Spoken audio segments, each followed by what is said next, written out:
Smith County does mean something to me.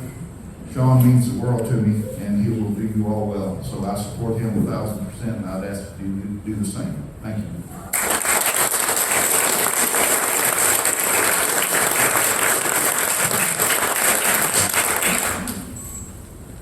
All right.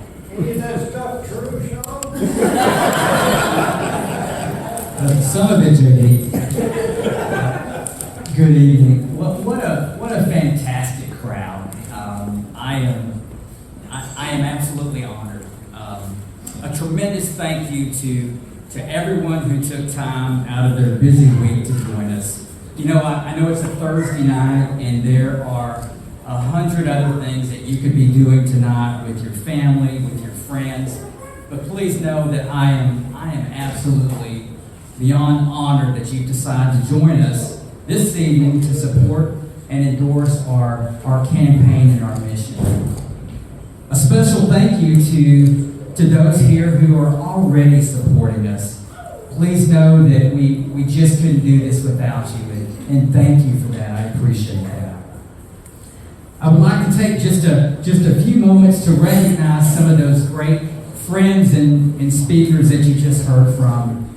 Firstly, my pastor from Flint Baptist Church, Pastor Sam DeVille. Pastor Sam, there is no greater honor for me than to have the support of my shepherd, and I am just thrilled to have that support. Thank you for that. Superintendent Lamont Dean, thank you, sir, for your support. District Attorney Jacob Putman, my good friend, partner in crime Jeff Hill, Williamson County Sheriff Matt Lindeman, thank you all so much. I would be remiss if I did not mention my wife Marty and my children and my incredible family. You know, a couple of months ago, I was in Jacob Putman's office, and we were having a conversation about the election, and he asked me, he said, Shawn, what does your wife think about you running in this race? And I remembered I answered him without hesitation, she's all in. And anybody that knows Marty knows that she's all in with family, she's all in with friends. And thank you, honey, for your undying support.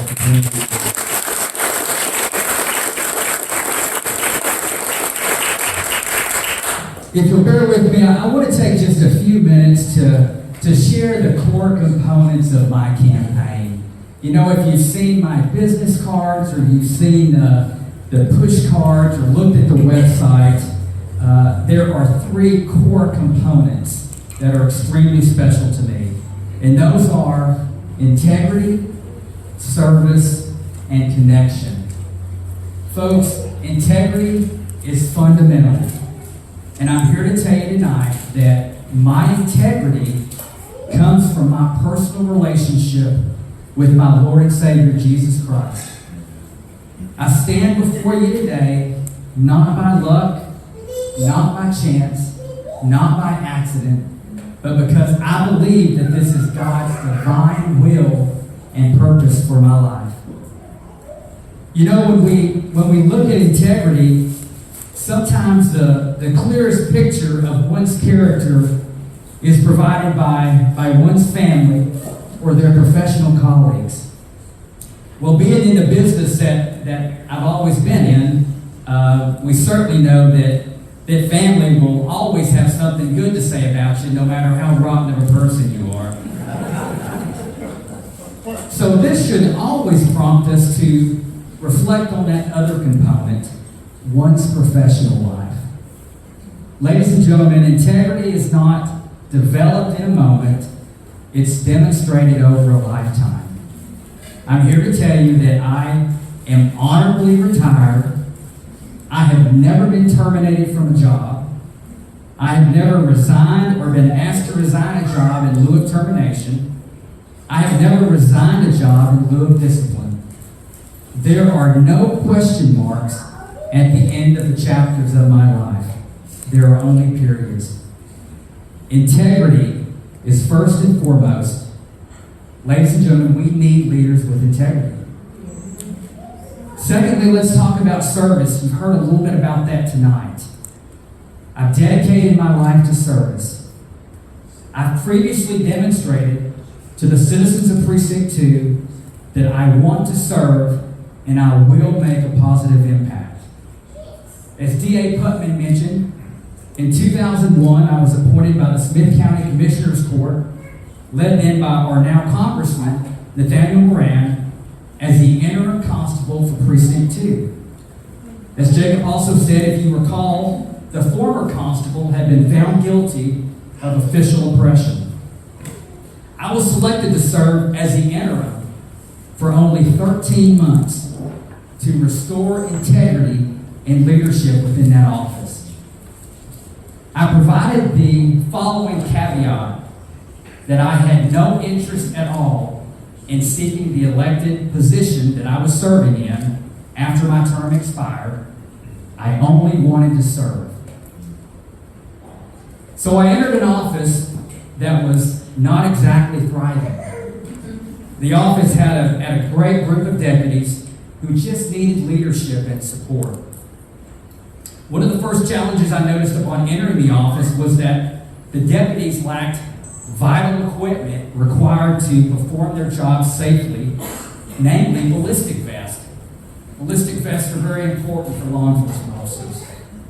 So I immediately began working with our auditor to find funds to pay for their vests.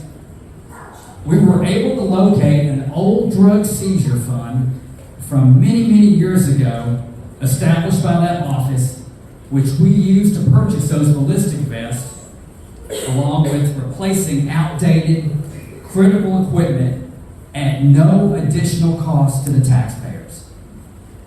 Ladies and gentlemen, we need leaders who can think critically and take care of our county's employees.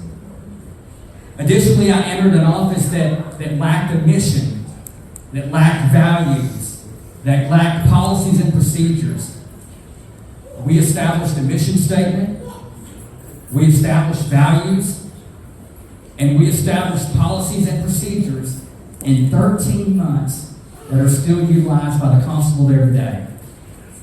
Ladies and gentlemen, we need result-driven leaders who build structure from the ground up and lay the foundation for long-term integrity and efficiency. My last campaign component is so important, and that is connection.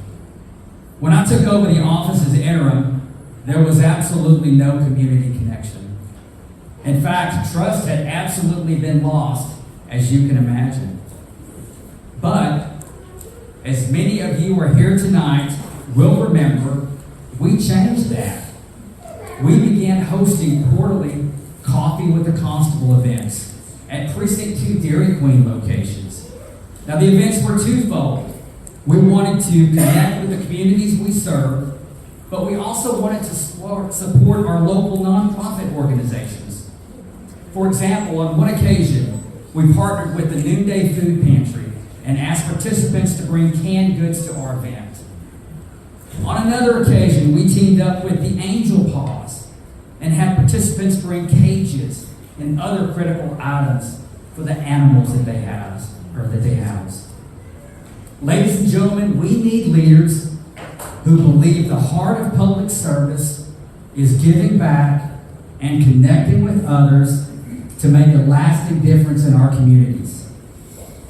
We need elected officials, including a justice of the peace, who will connect with the community that they serve. The justice of the peace is not exempt from this. In fact, the justice of the peace was established to serve and support our local communities. Your justice of the peace should not only remain connected, but remain engaged, responsive, and accountable to the community that they serve. Integrity, service, and connection are not just empty words to me. I've demonstrated throughout my lifetime and to the citizens of Smith County that these words mean something to me. I humbly ask to earn your vote as Justice of the Peace for Smith County Precinct 2. Thank you so much.